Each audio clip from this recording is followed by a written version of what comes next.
Tom Bradford, a guy from Kentucky, felt like the happiest man alive.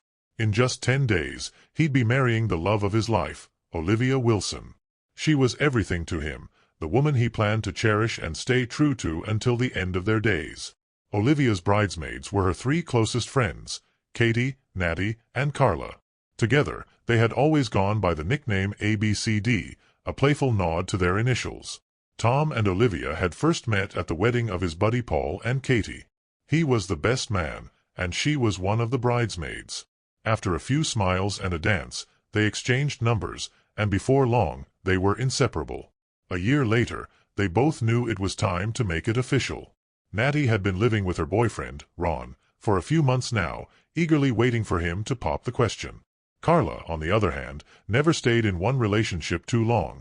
Every 6 months, she had a new boyfriend. At the moment, she was seeing a guy named L. Now, if there was one thing that put a slight damper on Tom's excitement, it was his mother, Mary. She had never been fond of Olivia, and he knew it. But he figured that, over time, things would get better. Maybe it was just that motherly jealousy some women feel when they think their son is being taken away. And since Tom was an only child, it made sense. His dad, Josh, was a different story.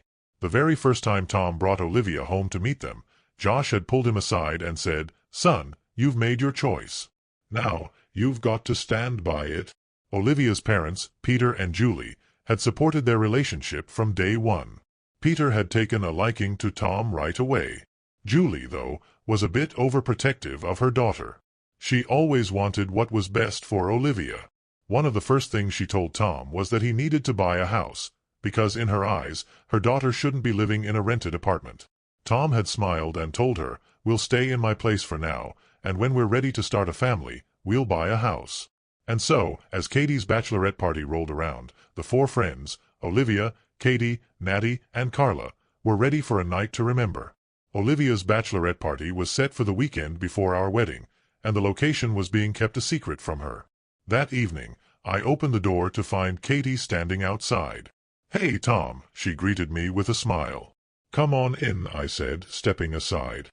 "Paul's in the bathroom. Have a seat. I need to go over a few things with him." Katie waved a hand dismissively. "Relax, Tom. Everything's gonna be fine. I know you're feeling on edge right now, but just take a deep breath." I know, I admitted.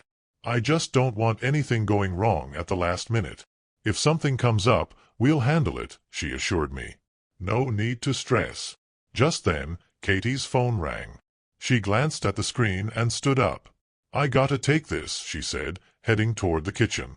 "Paul should be out in a minute." I could still hear the water running in the bathroom as I sat there, waiting.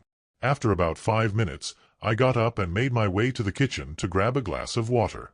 As I reached for a glass, I noticed Katie outside on the terrace, still on the phone. Her back was turned, and she was speaking in a hushed tone. I wasn't trying to eavesdrop, but as I stepped toward the sliding door, I caught part of her conversation. No, she said, sounding frustrated. "Why can't you get it through your head? We can't afford 3 guys." I froze, my grip tightening around the glass as I frowned. "Their payment starts the moment they leave Louisville," she continued. "And don't forget, we also have to cover their travel costs to and from Elmer Davis Lake." I leaned against the wall, trying to stay out of sight.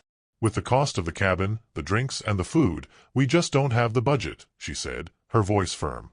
"And remember, it's only 3 of us splitting the bill. Olivia isn't paying a dime. It's her party." She paused, listening to the person on the other end. "2 guys will be enough," she finally said. "I'll take care of all the shopping Saturday morning." I felt my stomach twist. A cabin? Elmer Davis Lake? 2 guys? What exactly was going on? Guys from Louisville? A cabin at Elmer Davis Lake? I nearly felt my knees give out. "We'll all ride in my SUV. It'll be easier that way," Katie said, still on the phone. Then, after a short pause, she added, "All right, I gotta go. Tom's here to talk to Paul." Hearing that, I quickly set my glass in the sink and hurried back to the living room. A few seconds later, Paul came downstairs, and soon after, I left his place. On the drive home, I silently congratulated myself for staying cool in front of Katie.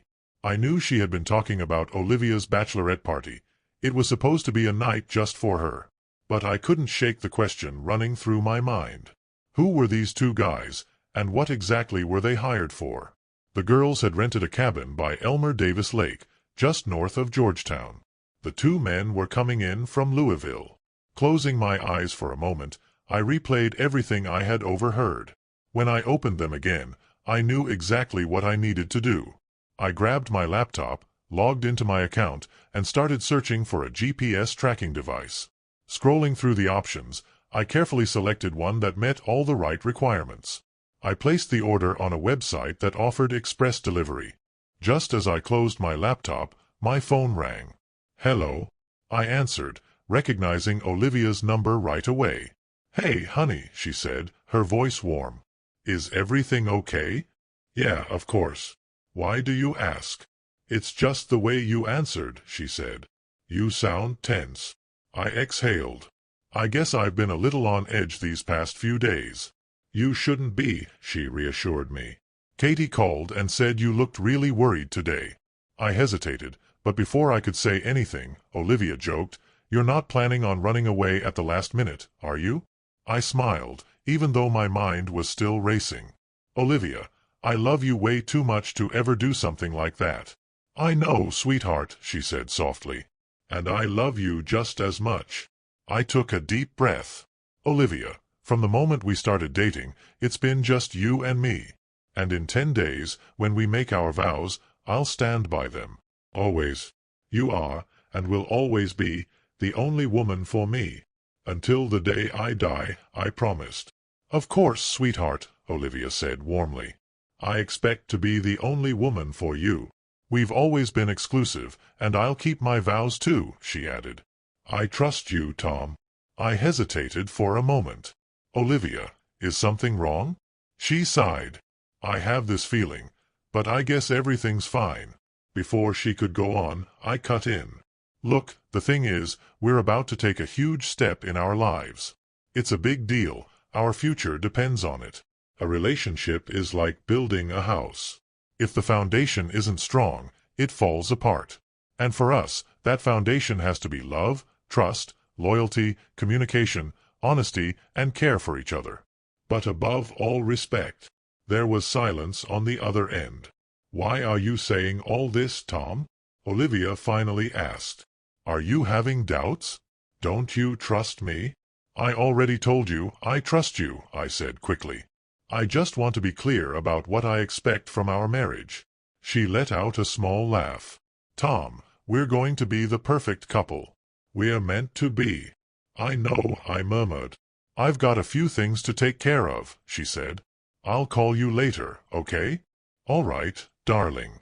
"I love you," she said softly. "Bye," I replied and hung up. The second Olivia set her phone down, she felt it. Something was off. Normally, I would have said, "I love you too," without hesitation. But this time, I hadn't. Even my voice had sounded different. Before she could dwell on it too much, her phone rang again. It was Katie. "Hey, Angel." Katie greeted her cheerfully. "Hey," Olivia said.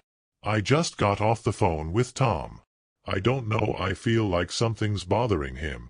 "Don't stress about it," Katie reassured her. "It's just pre-wedding jitters. Trust me, once you two are on your honeymoon, he'll be fine." "I hope you're right." "I know I'm right," Katie said confidently. "Now, let's talk about Saturday. We'll all head out in my SUV on Friday night." That Friday evening, I parked my car a few houses down from Paul's and walked over. Katie's SUV was right there in the driveway. Glancing around to make sure no one was watching, I crouched down and slid underneath the vehicle. In my hand was a small leather pouch. Inside it, the GPS tracker I had ordered.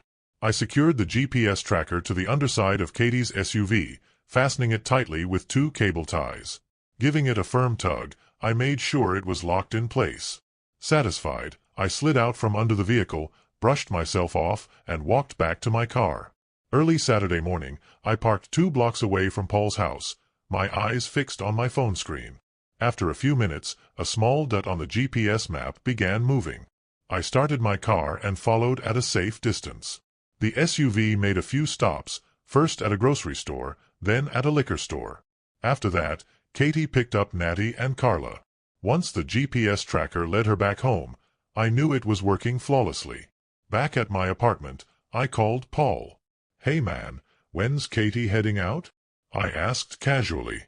"After lunch," he replied. "Why? You planning to follow her?" He laughed. "Nah," I said, forcing a chuckle. "I was thinking about coming over, watching a movie, having a few beers, maybe ordering some Chinese." "I like the sound of that. Hold on, let me ask her." A brief pause. "She's leaving around 4, he said. "Cool. If nothing comes up, I'll be there by 5. "Anytime, brother." By 4 o'clock, I was parked in the same spot as before.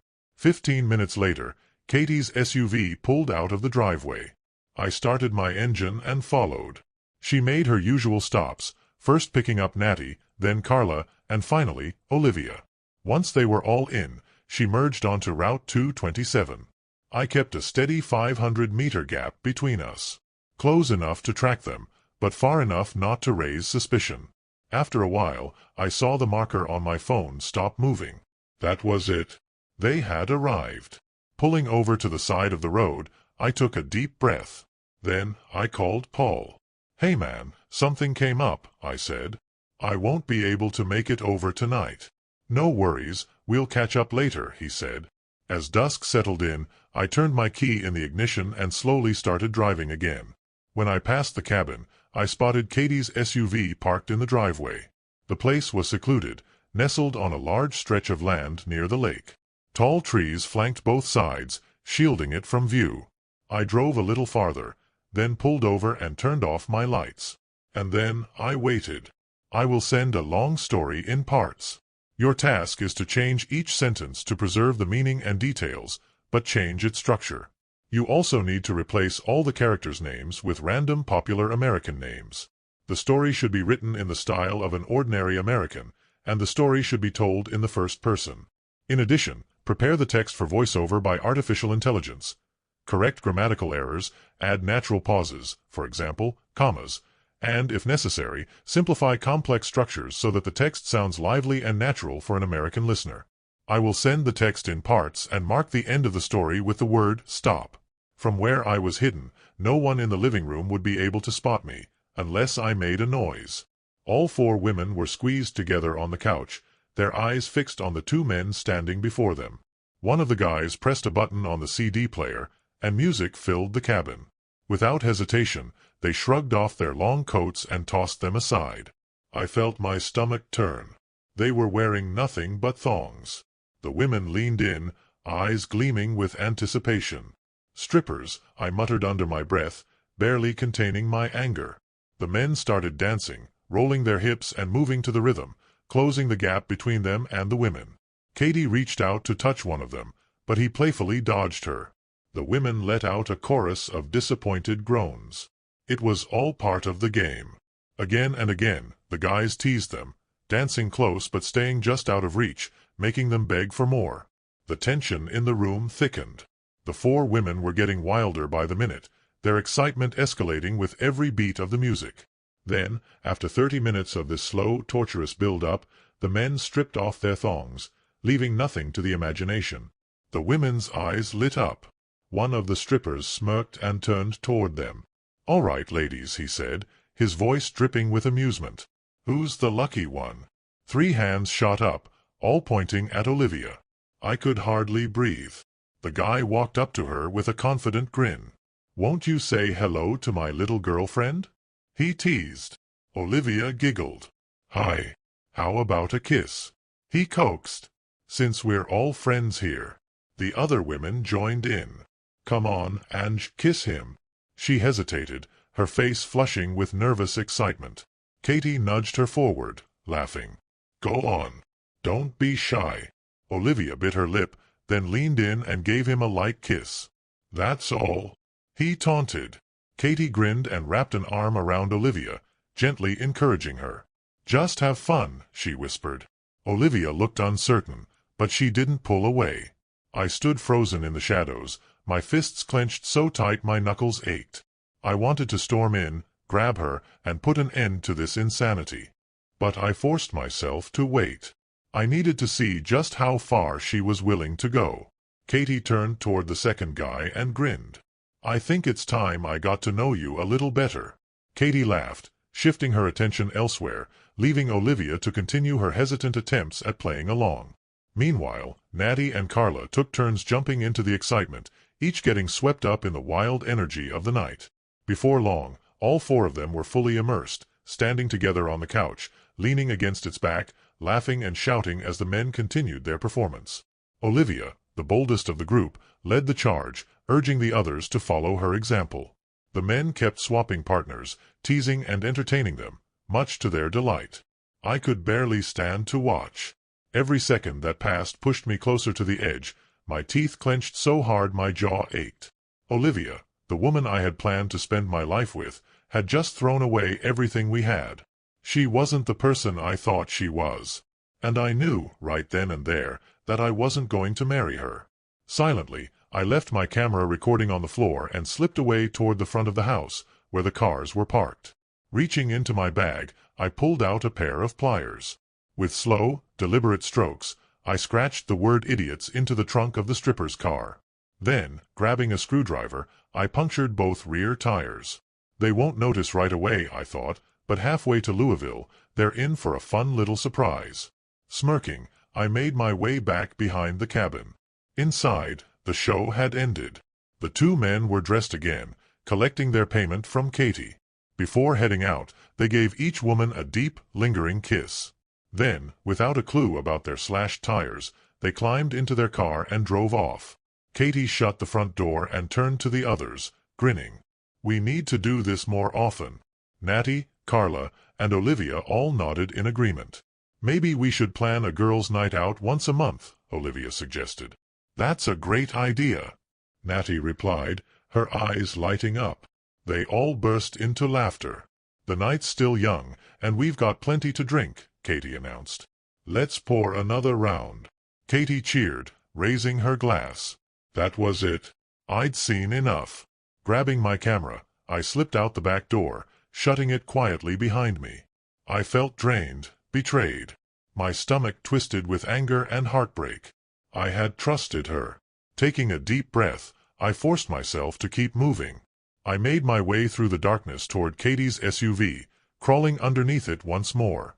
With a quick snip of the pliers, I cut the zip ties and removed the GPS tracker. Then, one by one, I let the air out of all four tires. With that, I turned away, feeling shattered, and walked back to my car. The next day, around noon, I pulled up at Paul's place. As soon as I walked in, he gave me a concerned look. "What's going on, man? I could tell something was up from your call." "Katie was supposed to be here at 10, he said, rubbing his forehead. "She's not answering her phone, goes straight to voicemail. Have you tried calling the others?" I asked. Paul shook his head. "Not yet." I pulled out my phone. "Let me try Olivia." I dialed her number, straight to voicemail. "Nothing," I muttered. "Try Natty and Carla," Paul suggested. I did. Same thing. "Have you texted her?" I asked. "Of course," he said, now clearly worried. "What if something happened to them?" I quickly typed out a message. "I'm with Paul. He's worried. Katie was supposed to be there at 10. Call me." I hit send and set my phone down. "Let's wait and see if she calls me back," I said, though I wasn't feeling hopeful. Paul grabbed 2 beers from the fridge and tossed one to me. Half an hour passed. Still nothing. Frustrated, I grabbed my phone again and typed out another message. This time, I didn't hold back. "If you don't call me right now, I'm ending this relationship." Paul raised an eyebrow as I hit send. "Sometimes you've got to take the bull by the horns," I muttered, shooting him a quick smirk. And just like that, my phone rang. I answered, and before I could say a word, Olivia's voice exploded on the other end. "Are you out of your mind?" she yelled. "Paul and I are losing it over here." I shouted back. "None of you are answering your phones or responding to our messages." "Don't," she started, but I cut her off. Where are you, Olivia? Olivia started to say something, but I cut her off. We had a flat tire, she explained quickly. We called roadside assistance. They'll be here soon. Where are you? I demanded, my voice rising. Tom, relax, it's just a flat tire. I'm asking one last time. Where are you? Paul placed a hand on my shoulder and whispered, calm down, man. Olivia hesitated, then finally answered. We're at the cottage by Elmer Davis Lake. Tell Katie to answer her damn phone. Paul's been calling her, I said sharply. Paul stepped away, dialing Katie's number again, trying to keep the conversation private. Meanwhile, I turned my attention back to Olivia. So tell me, why didn't any of you pick up when Paul called? We didn't want to bother him over a flat tire, she said hesitantly. I let out a bitter laugh. Actually, you did bother us by not answering. Just call roadside assistance, they'll put on the spare. Where exactly are you? Olivia went quiet for a second. Well, all 4 tires are flat, she finally admitted. I paused, pretending to be surprised. All 4? How the hell did that happen? We don't know, she stammered. Guess you better wait for roadside assistance then, I said, exchanging a glance with Paul. Without missing a beat, I added, Paul and I are heading to Louisville to have some fun. What? Olivia's voice tensed. What kind of fun? I didn't answer. I just hung up. Sliding my phone into my pocket, I turned to Paul. Call Ron and Al, see if they want to join us for a guys' night out. Paul smirked. Now that's an idea. That evening, the 4 of us hit the town in Louisville, making a night of it. We started with a solid dinner, then stopped by a gentleman's club to watch women perform on the pole. For the first time in days, I let myself relax, at least on the surface. Inside, I was still burning. By the time we ended up at a bar, I'd downed enough drinks to take the edge off. I raised my glass. All right, guys, I've got a proposition.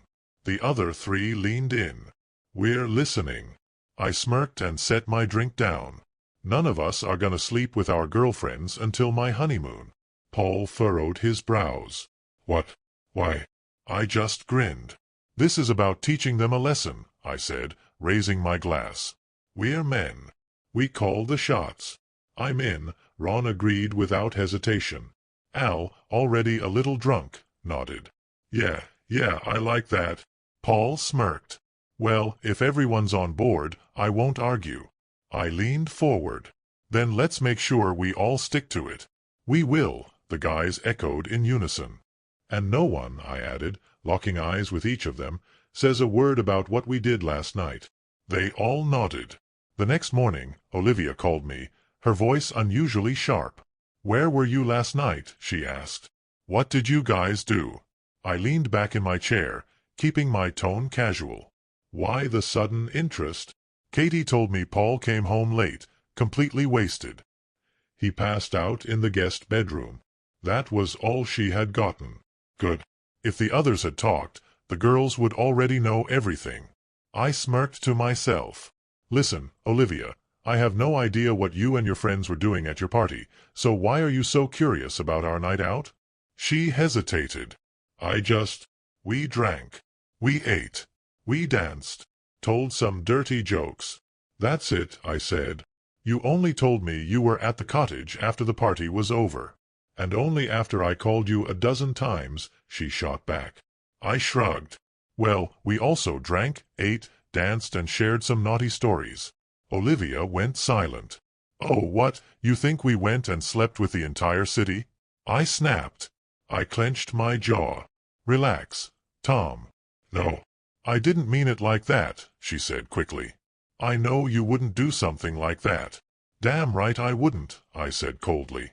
We're in an exclusive relationship, aren't we? Yes, of course, yes, she stammered.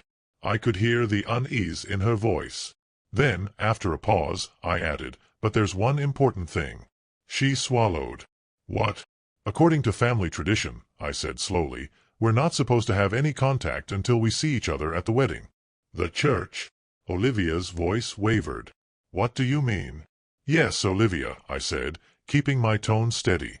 I want to respect the tradition. No contact until the wedding. She hesitated. I understand, darling. Good. I'll see you at the altar. Before she could respond, I ended the call with a sharp click. No more darling. No more sweetheart. No honey, no I love you. Maybe it's just nerves, Olivia told herself, trying to push the uneasy feeling away. The church was packed. Guests filled every pew, their murmurs quieting as the first notes of the wedding march rang out. I stood at the altar, the priest just behind me. Paul, Ron, and Al stood at my side as my groomsmen.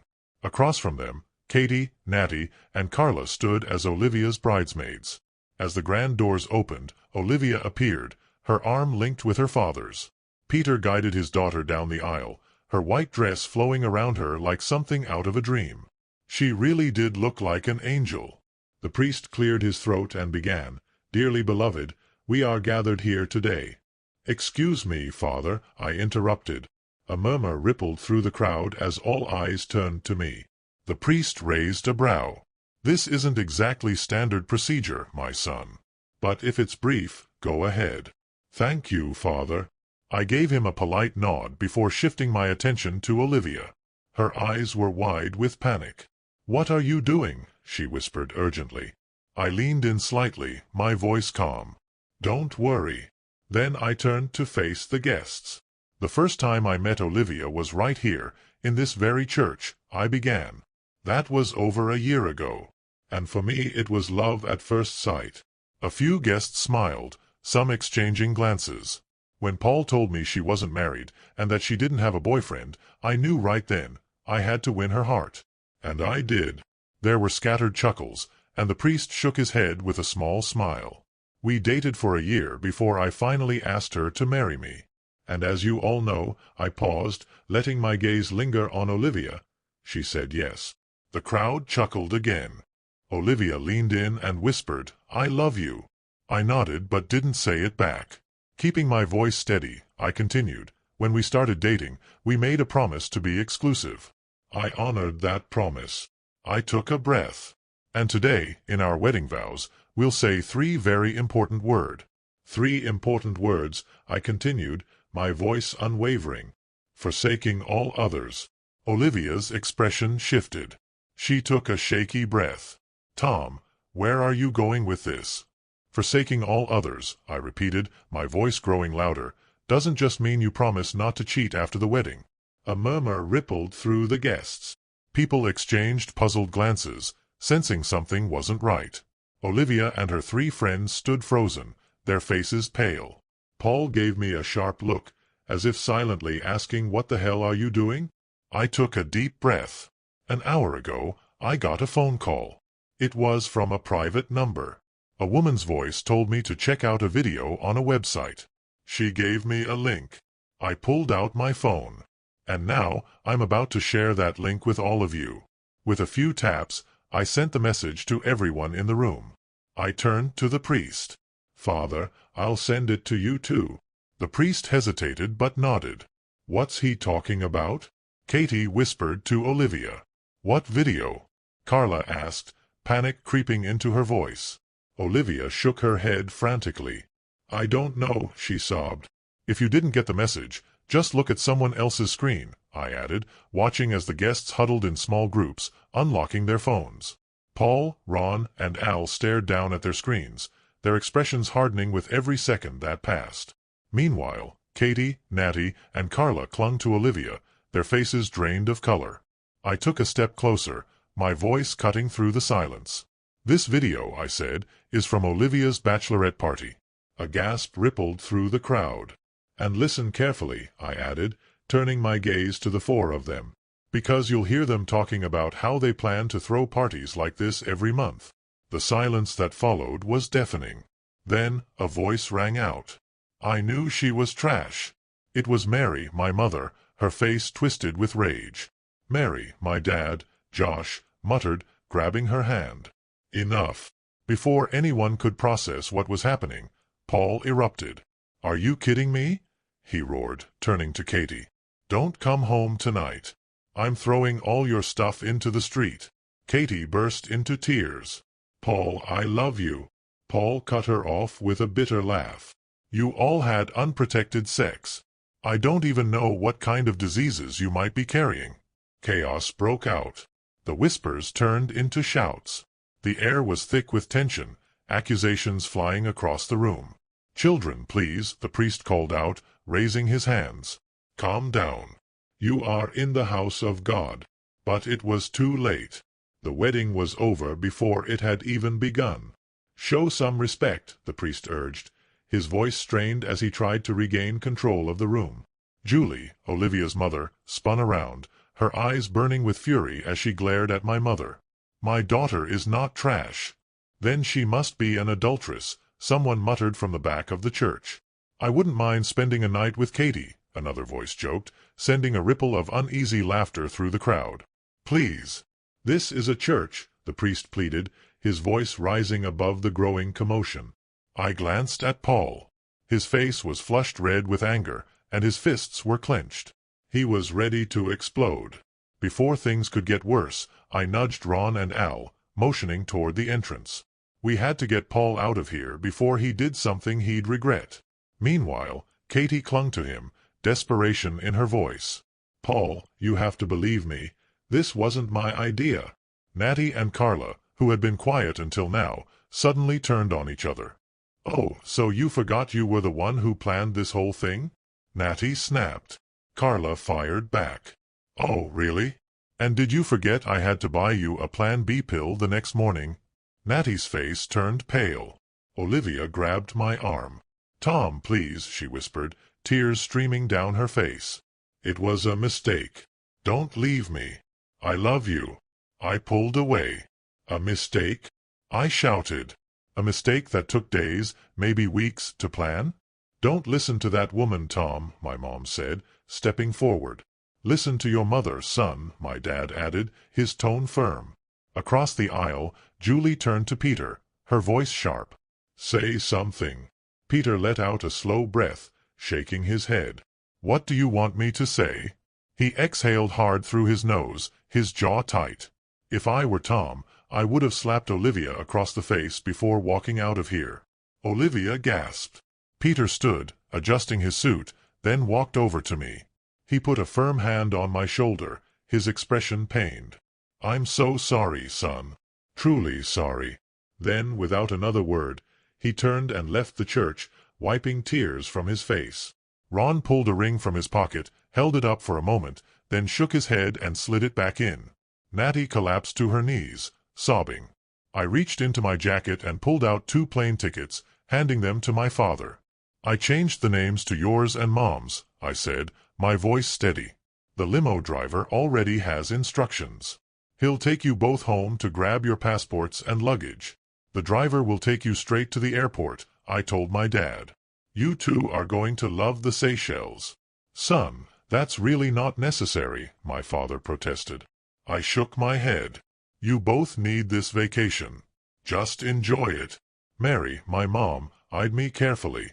And what about you? What are you going to do? Before I could answer, Paul threw an arm around my shoulder. We're celebrating our freedom, he grinned. Like teenagers, Ron added with a smirk. And with that, the 4 of us bolted out of the church and jumped into Paul's car. Behind us, people started trickling out, leaving just Olivia, Katie, Natty, Carla, and Julie standing in the nearly empty church. The priest looked at them with a heavy sigh. I'll have to write my report based on the evidence I have, he said. I sincerely hope to see all of you at confession. Then he turned and walked away. Julie gently took Olivia's hand. Let's go, sweetheart, she whispered. It's time to move on. You'll find someone better. Olivia let out a shaky breath. He was the best man I've ever met, she murmured. Katie, still in shock, looked at Natty and Carla. Can I stay with you guys until I figure things out? Natty folded her arms, her expression cold. Not a chance, she snapped. Not after you tried to throw us under the bus. Olivia turned to the 3 of them, her voice firm. Do what I'm going to do. Leave this town. I can't stay here. It's humiliating. I'll never be able to face these people again.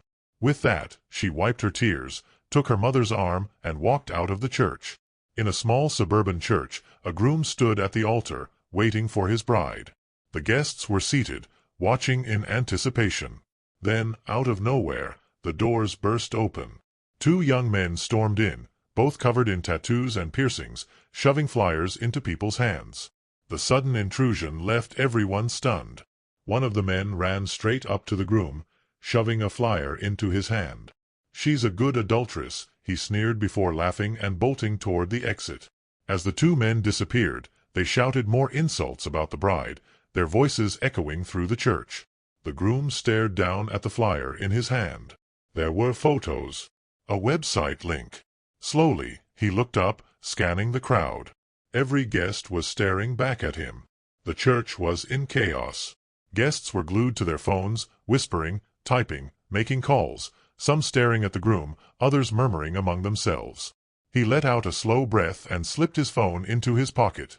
Meanwhile, miles away, my phone started ringing. An unknown number. I hesitated for a moment, then answered. "Why did you do this to me?" A voice sobbed on the other end. I frowned. "Olivia? What's going on?" "You know exactly what I'm talking about," she cried. "I really don't," I said flatly. "Why don't you tell me?" "You ruined my wedding," she shouted. This was revenge, wasn't it? I leaned back in my chair, smirking to myself. "Olivia, I have no idea where you even are these days. I don't know what happened to you after you left Georgetown." In the background, a woman's voice chimed in. "Who are you talking to, babe?" Olivia must have heard her because she went silent for a second. I cleared my throat.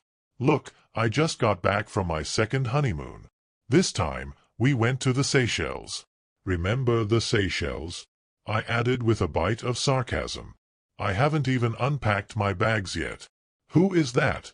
the woman's voice asked again, now irritated. I turned my head. "It's Olivia." My wife scoffed. "That witch? What does that adulteress want now?" "Not sure," I said, staring at the ceiling. "She's crying. Something about her wedding, I think." "Good for her," my wife muttered. Then, with a sigh, she added, "Honey, change your number. Please." Olivia didn't wait to hear anything else. The line went dead.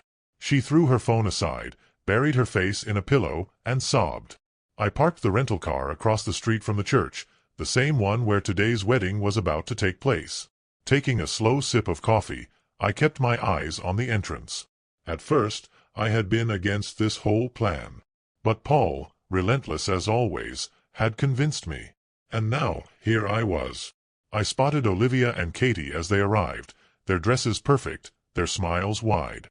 The irony wasn't lost on me. Years ago, I had planned Olivia's wedding. I had flown to San Jose and handled every detail. Now, I had taken a few choice stills from that infamous bachelorette party video, printed them out, and added a link to the website. It was my turn to return the favor. Meanwhile, Paul was nowhere near Tacoma. He had taken his new wife to Las Vegas, ensuring he had the perfect alibi. I took another sip of coffee and waited. It didn't take long. The church doors burst open. The groom stormed out, his face twisted with fury. Without hesitation, he ripped the decorative bells off the back of his car, then yanked down the Just Married sign, tossing it onto the pavement. A moment later, Katie appeared in her wedding gown, sprinting toward him, tears streaming down her face. She grabbed his arm, pleading. The groom didn't hesitate. He shoved her away, climbed into his car, and sped off. I smirked, started my engine, and pulled onto the road, heading straight for the airport. As I drove, I whispered under my breath, "Game over."